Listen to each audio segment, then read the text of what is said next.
자, 계속해서 두 번째 주제로 넘어가 보도록 하겠습니다. 이번 주에 뭐 정치권 이슈 말고도 전국적으로 의사협회의 이제 그 집단 휴진이 있었어요. 지난 18일에 제주도도 있었는데 전국적으로는 한 14.9% 정도가 집단 휴진에 참여를 한 것으로 나타났고 우리 제주는 한 13.4%.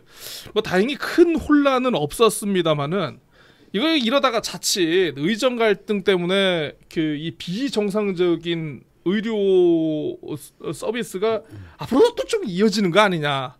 일반 국민으로서 제일 그런 게 좀 불안할 수밖에 없을 것 같습니다. 그래서 그 얘기를 좀 한번 좀 해보려고 하는데, 그러니까 최근 대법원이 어쨌든 정부의 의대 증원 2,000명 결정에 따른 의사단체와 이제 뭐 현직 의사들의 집행정지 신청 사건도 기각을 했습니다. 뭐 이제 뭐 거의 법적인 요건도 확정이 됐고 그 각 대학별로 의대 입시 모집 정원도 이제 확정이 됐는데 어떻게 보면 일부에서 봤을 때는 이제 의사협회가 더 이상 투쟁의 명분이나 동력이 떨어지는 것 아니냐 이렇게 생각을 할 수 있고 내부에서도 좀 반발이 있는 것 같은데 어떻게 보십니까? 지금의 상황이 좀 당분간 계속 이어질 것 같습니까? 아니면 이제 어느 정도 이제 좀 출구 전략을 찾아가지고 좀 이렇게 좀 뭐 봉합이 되는 그런 수순으로 갈 것 같습니까? 두 분 전망. 희망사항은 봉합이 되는 게 희망사항이고 국민들이 바라는 바겠지요. 근데 이 근본적인 문제는 뭐냐면 대법원 뭐 법원의 판단이야 소송에서 법원이 판단할 일이 아니고 정책적인 문제다 이런 측면에서 그렇죠. 예. 각하한 거고요. 예. 법원은 의미가 없는 것이고 이게 의료 개혁은 상당수 대다수 국민들이 바라는 거 아니겠습니까? 네, 그렇죠. 그러면 의료 개혁이 내용이 무엇이냐를 바라고 있습니다. 국민들이 증원이냐 아니냐를 바라고 있는 게 아니거든요. 의료 개혁의 내용이 중요하다. 증원 2,000명 증원하면 의료 개혁이 이루어집니까? 아니거든요. 우리가 지금 필수 의료 이런 것이 인력이 모자란다. 그러면 필수 의료 인력을 어떻게 확보할 것이고 유지할 것이냐에 대한 정책적 대안이 나와야 되고 그 기조하에서 몇 사람을 증원할 것이냐 이런 문제가 함께 고민이 됐었으면 또 한 가지 거기다 대해서 의료 현장을 제일 잘 아는 의료협회와 서로 사전에 충분하게 교감을 이루면서 진행을 했으면 이런 불상사가 안 일어났을 텐데 그냥 일방적으로 추진한 감이 없지 않다. 그러면 이게 100이라고 보면 정부의 책임이 몇입니까? 정부의 책임이 80이라고 봅니다. 80. 왜냐하면 근본적으로 의료계라는 게 모두 이익 집단 아니겠습니까? 거기에서는 다 자기들 이익을 사수하려는 그런 부분이 있겠지요. 어느 직역이든 간에. 저 변호사입니다만 변호사 단체도 마찬가지고 직역 이기주의가 있는 것인데 그런 걸 빼면은 일단 일방적으로 추진한 정부의 책임이 상당히 크다. 저는 이렇게 바라보고 있습니다. 그러면 지금 앞으로 어떻게 할 것이냐. 지금이라도 늦지 않았거든요. 청사진을 의료개혁의 청사진을 먼저 발표하고 국민들을 설득해 보세요. 나 의료개혁 4글자 외에는 또 거기다가 더하기 2,000명 숫자하고 4글자 외에는 아는 게 없거든요. 의료개혁의 내용이 더 중요하다. 내용이 무엇이냐. 무슨 재료를 넣어서 만드는 요리인지. 무슨 뭘 개혁할 거냐. 지금 이렇게 2,000명 그냥 배출만 해놓으면 가장 손쉬운 피부과, 성형외과 이런 거, 치과 이런 것만 인력이 쏟아질 거거든요. 그러면 어차피 우리 비인기 직종 똑같은 현상이 반복될 것이다. 이런 점을 함께 고민해서 소아청소년과 뭐 저 산부인과 깊이 있잖아요. 외과 이런 게 수술로는 외과 이런 데에 대해서 전문 인력을 그다음에 중증 치료하는 의사들을 어떻게 양성할 것이냐. 이런 거에 대한 청사진을 먼저 던진 다음에 저 편중된 의료 구조가 이렇게 됐으니까 이걸 보완하기 위해서 어느 정도 증원을 해야 되겠다. 이런 식으로 국민을 설득하면 의료단체들 반발을 많이 약화시킬 수 있다. 근데 때로는 충격요법이라는 게 필요하지도 않겠습니까? 청사진을 먼저 제시했더라면 이렇게 증원이 됐을까요? 청사진 제시 안 하고 일방적으로 밀어붙이는 거나 청사진 제시한 가운데 밀어붙이는 거나 똑같이 밀어붙이는 거거든요. 그게 어느 게 더 설득력이 있겠습니까? 이런 관점에서 봐야 된다. 그런데 그런 전략도 부재했고 사회 현상, 의료 현실을 바라보는 이 관료들이 생각이 너무 경직돼 있는 거 아니냐 이런 안타까움이 있다. 그래서 지금이라도 전문가 회의 이런 걸 통해서 의료 개혁이 방향을 분명하게 제시해달라. 그 속에서 대화를 하면은 이거는 봉합이 될 것이다. 협상은 계속 이루어지는 것 같고 대화는 계속 이루어지는 것 같긴 한데 대화는 말하는 게 대화가 아니거든요. 내용을 놓고 토론을 내용을 놓고 토론을 알겠습니다.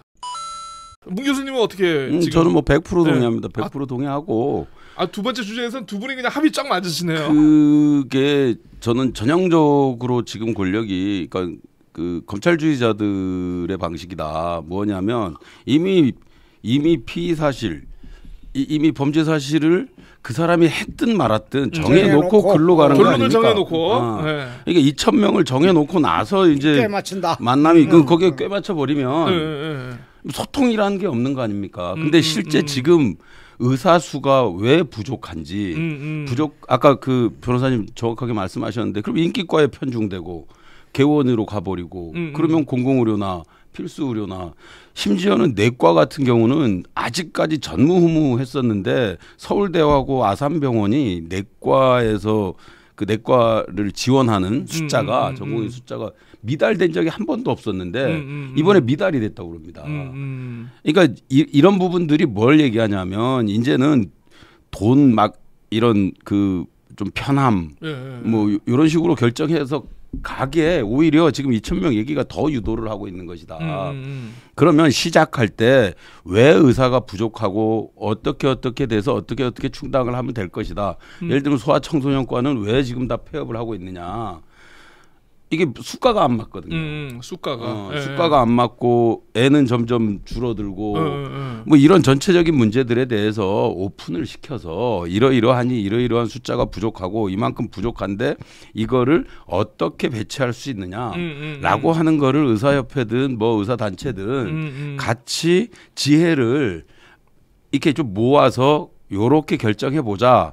라고 하는 게 나와야 되는데 일단 2,000명을 던져놓고 나서 그거에 짜맞추기를 하려면 의사협회에서 안 받고 근데 보도는 또 언론으로 가는데 보도는 그러면 직접 현장에서 그들 전문가들 다 만나가지고 어떠한 상황이고 그래서 어떻게 의사 수가 얼마나 부족한 것이고 공공의료는 어떻게 취약점이 있고 옛날 문재인 대통령 때 400명 얘기해가지고 그렇죠. 그냥 접었잖아요. 안 됐죠. 그래도 공공의료 코로나 때문에 그랬던 건데 그러니까 그런 부분들에 대해서 좀 철저하게 취재를 해서 국민들이 납득할 수 있도록 어느 부분이 부족했기 때문에 이 정권에서는 2,000명을 얘기한다라고 하는 것들을 언론에서 보도를 해야 되는데 지금 뭐냐면 환자와 의료진들과의 갈등을 자꾸 부각시키려고 하잖아요. 이게 책임은 뒤에 정권이 있고 정권은 그냥 우기고 일방향으로 가는데 그럼 뭐 그거에 대한 저항하는 의사 집단들의 뭐 폐업이나 뭐 이런 부분들에 대해서 환자를 나몰라라 한다. 의사 집단 자체를 부도덕한 집단으로 만들어버리는. 그래가지고 국민과 그러니까 환자와 의사 간의 싸움을 자꾸 조장하려고 하잖아요. 그리고 비도덕한 세력으로 자꾸 이렇게 몰아가고. 그런 부분들에 대해서 좀 객관적으로 투명하게 왜 2,000명인지 왜 뭐 5,000명이든 뭐 100명이든 그 왜가 들어가야 되잖아요. 무엇을 위해서. 그 무엇을 위해서가 지금 명확치 않으니까 국민들도 의아하고 의사 집단은 집단 반발하고 이런 문제들에 대해서 근본적으로 저는 허 변호사님 아까 말씀에 100% 동의하고 거기서부터 대화가 시작돼야 된다. 대화는 마주 앉아서 혼자 내 생각을 막 전달하는 것이 아니고 서로 안을 가지고 절충안을 가지고 절충안이라는 게 뭡니까? 투명하게 오픈시켜서 이게 진짜 필요하다고 받아들이게 상대편이 수긍하게 하는 거잖아요. 근데 양쪽 다 수긍할 수가 없는데 무슨 대화가 필요합니까? 그래서 저는 원점 재검토를 하고 그 과정들이 숫자가 나오게 된 과정들 그다음 과정 속에서 숫자가 잘못 계산됐다 혹은 이것도 부족하다 뭐 이런 결과가 좀 나와서 국민들이 납득을 좀 할 수 있게 했으면 좋겠습니다. 그런 부분이 많이 아쉽고 이 갈등이 언제까지 갈 것이냐가 아니라 이거는 해결될 때까지 갈 거라고 봅니다.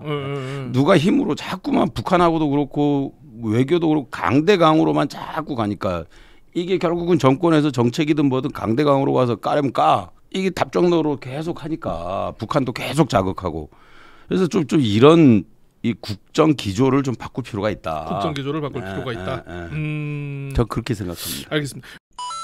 궁금한 게 사실 그 전문직 종사자들의 그 정원이라고 해야 되나? 아무튼 저 총 인원에 대한 문제는 사실 이번 그 의사협회와의 정부와의 그 갈등도 있었습니다만은 사실 그 전에 우리 먼저 변호사 업계가 그런 법률 시장에서 그런 게 있지 않았습니까?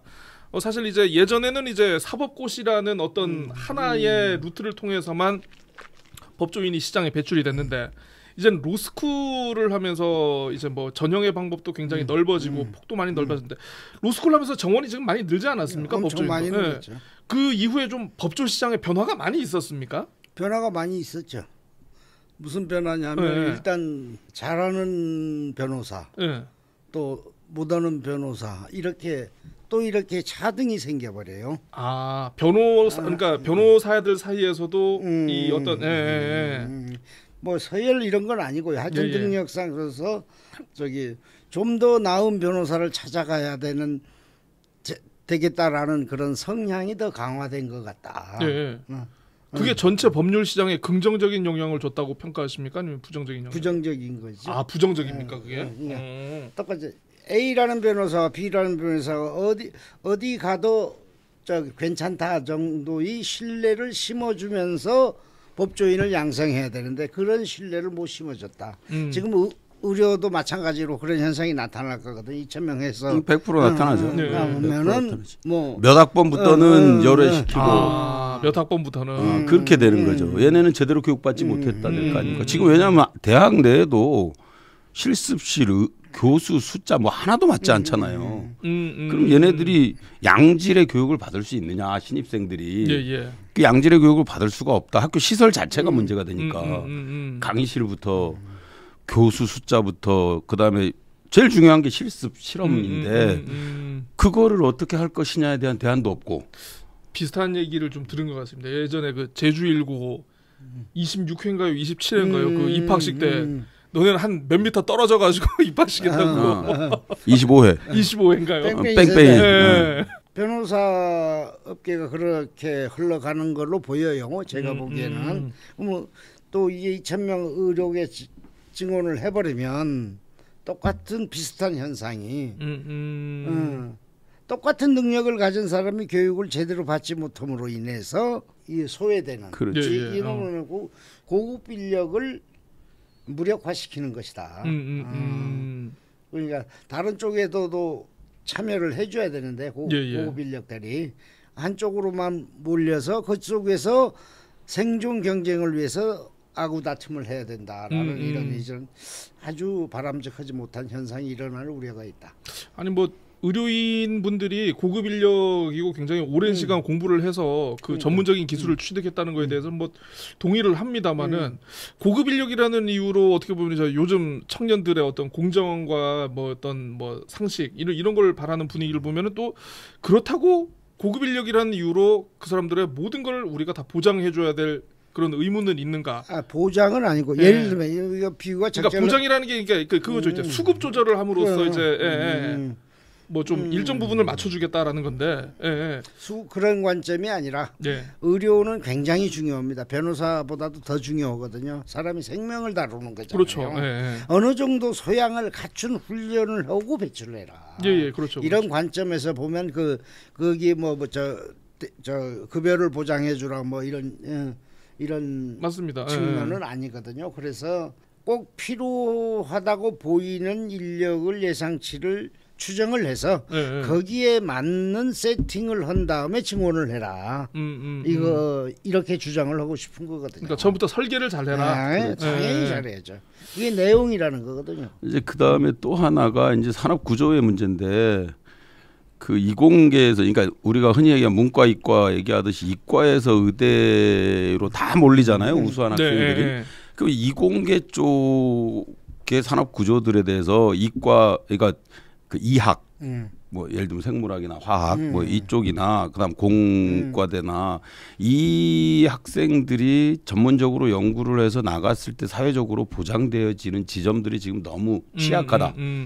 예를 들면 뭐 미국의 실리콘밸리나 이런 데 같은 경우 미국 같은 경우는 의사보다 그들의 급여가 훨씬 높거든요. 그러니까 그런 산업 구조에 대한 고민들도 하고 그러니까 전체 우수한 인력들을 어떻게 배치할 것인가 꼭 의료계 내부에서 할 게 아니라 그러면 이공계 쪽에 대한 사회적인 보장이나 내용들은 과연 민간 기업에 맡겨놓고 내비로 둘 것인가.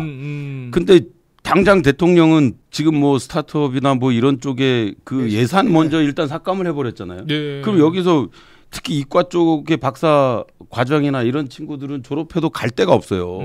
국가 연구비 보조라도 받고 연구를 해야 지속적으로 그 우리나라가 향후 미래를 준비할 수 있는 게 그러니까 이공계가 발전을 해야 되는데 자꾸 의사 쪽으로 의학과 쪽으로만 집중되어져 있는 거를 어떻게 바꿀 것이냐에 대한 근본적인 그 산업 구조에 대한 고민들도 여기에 함께 포함이 돼야 된다. 그냥 한쪽만 누르면 이거 풍선처럼 이쪽이 또 튀어나가잖아요. 그래서 그런 부분에 대한 근본적인 문제에 대해서 좀 뭐 대국민 토론을 하든 맞습니다. 전문가 집단하고 좀 집단 이기주의라고 얘기하기 전에 좀 공공의 이익, 공공성을 위해서 좀 철저한 토론과 물이 흘러갈 수 있는 물길을 만들어줘야죠. 그렇죠. 예, 넘치지 않으려면은. 그 진짜 뛰어난 친구들이 이공계에 있어야 맞습니다. 나라가 발전을 하는데 전부 의료계 그 지금 뭐 반수한다 뭐한다 숫자 늘어나니까 이게 기회다. 이러면 사교육만 크는 거예요. 사교육만 학원만. 그럼 전부 의대를 가버리면 이공계는 누가 지킵니까? 2,000명 죽었는데 부작용이 엄청날 겁니다. 그 소는 누가 키우냐고 소는. 네, 참 문과 출신 3명에서 참 우리 이공계를 걱정을 하고 있습니다. 문과는 더 문제고. 네. 다음에 문과 얘기를 한번 해보시죠. 다음 기회 있을 때는. 네. 예, 알겠습니다. 지금 의정 갈등에 대해서 이렇게 좀 얘기를 해봤고요. 세 번째 마지막 주제로 지역 이슈 한번 다뤄보도록 하겠습니다. 요거 좀 짧게 한번 가보겠는데 일단 뭐 본격적인 요 지역 이슈 들어가기 앞서서 혹시 두 분께서 주목하신 이번 주 지난 2주 동안의 우리 제주 지역 뉴스 혹시 어떤 게 있었습니까? 하반기 도의회 원구성, 뭐 국민의힘 당직자 탈당, 뭐 중국 관광객 노상 방뇨 아니고 방분 요런 거 좀 있었는데 주목하신 거 혹시 있습니까? 삼겹살 다음으로는 에이펙이겠죠. 네. 에이펙. 네. 예. 삼겹살 다음으로 에이펙. 네, 그렇습니다. 그 오늘 에이펙 얘기를 좀 해볼까 합니다. 저희가 녹화하는 시점 하루 전인 어제 외교부가 에이펙 정상회의 개최도시 선정위원회를 열었습니다. 지금 이제 제주 그리고 이제 경주, 인천 이렇게 3개 도시가 도전장을 내밀었는데 선정위원 17명 가운데 무려 13명이 경주에 몰빵하고 나머지 2명씩 제주와 인천을 각각 찍었다라고 합니다. 이거 예상 가능한 결과였습니까? 어떻게 보십니까, 두 분? 뭐 예상 제가 점쟁이도 아니고 예상이 하겠지만 뭐 예상이 하겠죠. 예상이야 맞겠습니까만은 일단 근본적으로는 그거겠죠. 에이펙 유치를 위해서 제주도가 무엇을 했는지를 먼저 설명해야 된다. 네, 광고를 많이 했습니다. 제가 알고 있는 뭐 지역에서 추진단인가 그래서 뭐 제주도에서 활동하고 광고를 많이 했습니다. 언론 광고 제주도에서 많이 하고 PT 할 때도 보면 해녀분이 가서 직접 PT까지 이렇게 하고 해녀가 가서면 제주도 에이펙 유치할 때 가장 상징적 요소가 해녀 문화냐 이거지. 해녀 문화로 어쨌든 이게 뭔가 좀 색다르니까 우리 인천하고 경주하고 비교했을 때. 근데 이렇게 그거는 제시한 거니까요. 우리 해녀 문화를 전 세계에 얼마나 전파했길래 그걸 상징으로 내세웠느냐. 선정위원들이 그걸 바라보지 않겠습니까? 그러면 제주도의 강점이 무엇이냐를 설명해야 되는데 그런 설명이 부족하지 않았나. 그러니까 뭐 프레젠테이션 과정에서 어쨌든 오영훈 지사가 뭐 어떤 제주의 경호상의 어떤 이점이라든가 뭐 어떤 숙박 시설이라든가 컨벤션 시설들 이런 것들은 잘 얘기를 했다고는 합니다. 언론 봤는데 그거 저도 봤는데 경호는 제주도 말고는 경호에 뭐 문제가 있나요, 우리나라? 아니, 그러니까 문제가 있다기보다는 그러니까 이게 뭐냐면 차별화된 것을 똑같다 이 말이지. 인천에서든 경주에서든 제주에서든 경호상의 문제는 없어요. 하긴 인천에서 한다면 우리 지역에서 하면 경호상의 문제는 있지만 이렇게 얘기는 안 하겠죠. 그다음에 숙박 시설이 잘 갖춰졌다고 그렇게 내세웠다고 그러더라고. 예, 숙박 시설은 인천 경주가 더 좋아요 사실은. 오래됐잖아요. 예. 제주만의 장점을 얘기했는데 그게 알고 보니까 제주만의 장점이 아니었더라. 공통된 현상이다. 그럼 제주의 장점이 뭘까요? 제주의 장점. 또 그렇게 물어보시니까 좀 약간 좀 갑자기 답변하기가 좀 어렵네요. 세계적인 관광지로 발돋움하는 지역이다. 제주도를 대표하는 관광지다. 이 주제로 해서 관광지다. 관광이 허브가 아주 전 세계 관광이 허브 저 단체가 자치단체가 될 것이다라고 내세우는 방향으로 집중했어야 되지 않느냐. 해녀 문화도 해녀는 뭐 저 해녀들이 알겠습니다. 지금 저 이어지지도 않고 있잖아요. 알겠습니다. 지금 그러니까 전략이 미숙한 측면이 분명히 존재한다. 전략의 미숙. 네. 그다음에 우리 저기 국제회의를 할 때 접근성을 고려해야 되거든요. 접근성. 접근성. 공항 지금 몇 분에 한 대씩 이착륙한다고 난리 피는 이런 상황에서 아니 변호사님 그는 정상회의를 한다 그러면은 그 시간 동안에 슬롯을 비우겠죠. 그러니까 대통령들 비우는데 그러면 그게 감당이 되겠느냐 하는 측면에서 우려를 할 수가 있다. 심사위원들이 우려를 할 수 있다. 제2공항을 빨리 했어요. 계산을 해보니까 저긴 좀 제2공항 빨리 해. 국제회의 할 때마다 공항 이슈가 생기거든요. 기승전 제2공항입니까? 아니 그리고 정부 설득을 그보다 더 중요한 정부 설득을 해야 된다. 제주도 경제가 어렵다. 제2공항 얘기를 왜 꺼내느냐. 제2공항도 이게 착공이 늦어지고 우리 관광청도 지금 불명확해지고 제외 동포청도 다른 나라가 버리고 인천에 뺏기고 제주도 앞으로 저 경제가 살기 위해서는 이게 반드시 필요하니까 정책적 배려를 해달라. 이렇게 읍소를 했어야 되는군요. 이게 읍소가 아니라 당당하게 가서 얘기해. 이거라도 해줘야 될 거 아니냐. 이거 당당하게 얘기해. 읍소는 왜 읍소입니까? 그래서 전 도민이 뜻을 그쪽으로 모아서 서울 가서 홍보를 했어야 된다. 그런데 그런 것이 신문 보니까 보이질 않더라고요. 그래서 오영훈 도정의 시야가 좁았던 거 아니냐. 참모를 포함해서 이런 것 때문에 우리가 진 것이다. 이것을 다른 말로 하면 뭐 민주당 논평 뭐 이런 거를 보면은 뭐 윤석열 정부가 제주를 홀대했다. 네, 그렇습니다. 오늘 논평이 나왔습니다. 민주당 제주도당에서 에이펙 개최지 선정 의혹에 대한 윤석열 정부의 해명을 요구한다. 홀대라는 건데. 네, 그렇죠. 윤석열 정부가 우리 저도 국민의힘에 몸을 담아서 제주도 홀대한 게 어제 오늘 일이냐고요. 근데 왜 이제 와서 그 얘기를 하냐고. 어제 오늘 일도 아닌데. 홀대가 예상되기 때문에 아까 말씀드렸잖아요. 더 노력을 했어야 된다. 우리 제주도민이 뜻을 몰라서 정부를 설득하든 깡패라고 할까봐 압박하라는 표현을 잘 안 쓰는 거거든요. 설득을 해야 되는 거냐. 그렇군요. 그 뻔하게 홀대할 걸 뻔히 예상하면서 안 되니까 홀대했다 하면 그 주장하는 사람이 바보라는 얘기죠. 홀대할 줄 몰랐어요. 아니면 그 홀대할 것을 예상한 전략이 무엇이냐. 이걸 해서 가서 들이밀어야 되는 거죠. 묘하게 설득되네요. 그래요? 그러니까 그런 게 전혀 없었다. 그냥 남들 따라 하듯이 추진위원회 만들고 뭐 저 도청 앞에다 에펙 유치하는 이 현수막 걸고 그렇죠. 지역 언론에다가 광고 좀 주고 광고비 주고 저도 받았습니다. 다른 지역 안 그랬나요? 다른 지역이 하지 아니한 활동 우리가 제주도가 한 거 있으면 정부 홀대론에 대해서 제가 동의할 거예요. 그것도 제시하지 못하면서 논평을 왜 그렇게 하는지 모르겠어요. 우리는 이렇게 설득했는데 왜 안 들어줬냐 해야지.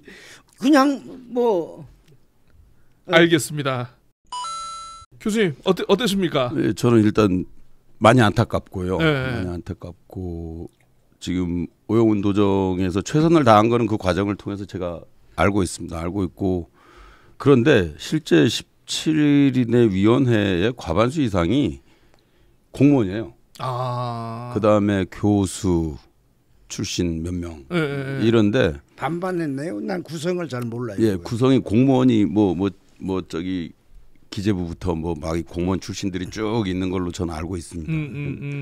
그런 그 위원회 구성을 그렇게 해서 그 상황에서 봤을 때 과연 민주당 도지사 있는 지역으로 줄 것이냐라고 하는 건 시작부터 사실 의문이 있었던 것이고 그럼에도 불구하고 제주라는 특수함이 있었기 때문에 시도를 하자라고 했던 것 같아요. 그래서 최선을 다했고 중앙정부에 가서도 뭐 읍소든 설득이든 할 만한 건 다 했다라고 봅니다. 할 만한 건 다 했다라고 보는데 결론이 이미 이것도 뭐 저는 사실은 인천이 조금 그러지 않을까라고 생각을 했던 게 그 아까 접근성 얘기도 했지만 숙박시설 문제나 뭐 기타 등등이 인천이 제일 좋죠. 예. 근데 경주 같은 경우는 사실 아까 변호사님은 뭐 숙박시설 좋다고 그러는데 사실 없어요.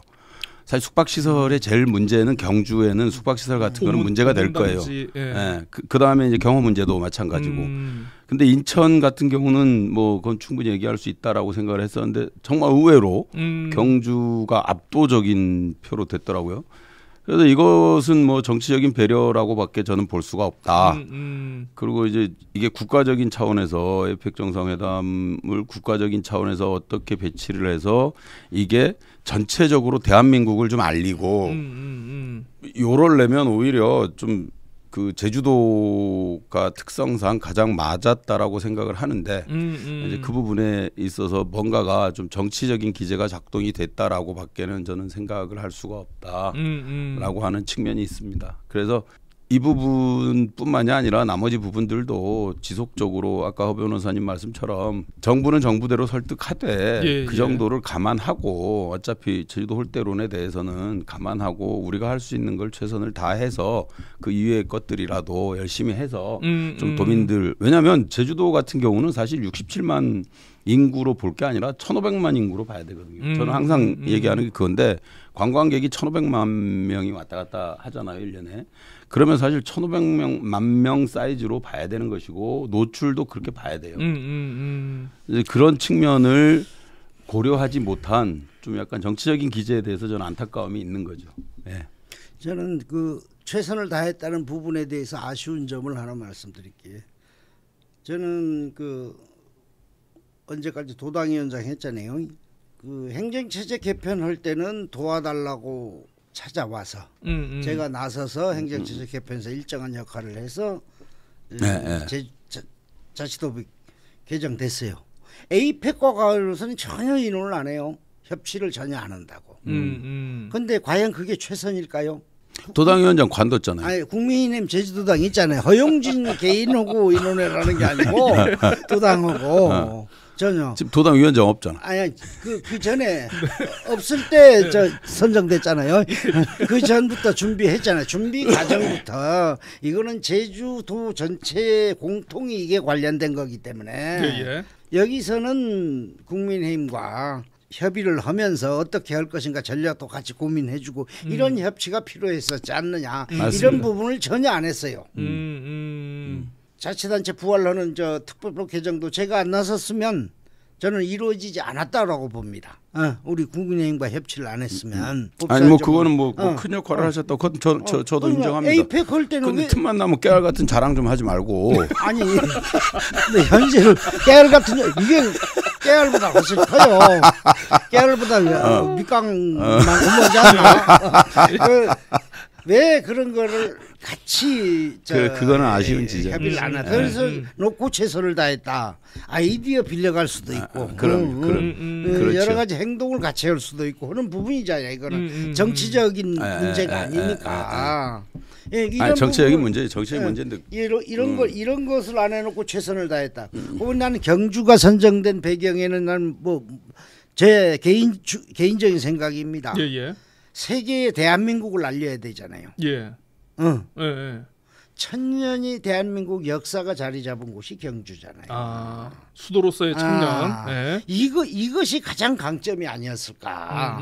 이거에 필적한 제주도의 강점이 무엇이냐를 설득하는데 그 전혀 관심이 없었다. 셀링 포인트를 잘못 잡았다. 네. 그래서 경주가 난 선정된 거라고 봐요. 그러니까 이제 허 변호사님은 셀링 포인트를 잘못 잡았다. 오늘 문 교수님은 정치적인 계산이 있었다. 고려가 있었다. 100%. 예, 요렇게 지금 보시는 것 같은데. 근데 어쨌든 그렇습니다. 이게 뭐 물론 결정은 일단 그렇게 났습니다만은 제주도 특히나 이제 그 오영훈 제주도정이 출범한 이후에 지방 정부 차원에서의 외교에 굉장히 공을 많이 들이고 있거든요. 특히나 이제 오지사 같은 경우에는 이제 아세안 플러스 알파 정책이라는 이름으로 예전 도정하고도 비교하고 정말 비교가 안 될 정도로 지방 외교에 광폭 행보를 보이고 있는 게 사실인데 거의 뭐 해외 나가시는 거는 용산하고 비슷하지 않을까 싶기는 합니다만, 근데 이게 좀 약간 사실 요런 큰 행사를 유치하거나 요런 큰 어떤 결정을 앞두고 있으면 지방 외교를 하는 것도 요런 때 좀 뭔가 힘이 되고 도움이 되고 응원이라도 좀 받을 수 있는 좀 그런 게 있어야 되는데 좀 그게 너무 없지 않느냐, 요런 좀 비판도 있는 것 같더라고요. 용산이라도 열심히 다니면서 설득하려고 노력을 했어야죠. 아, 차라리 해외를 말고 용산을 다녔어요. 그리고 우리 저 도의원들도 에이펙 관련해서 가서 우리 충분히 전달하는 역할을 해야 되는데 나는 아는 걸로 알고 있거든요. 아, 도의원들 역할이 없었던 거겠죠.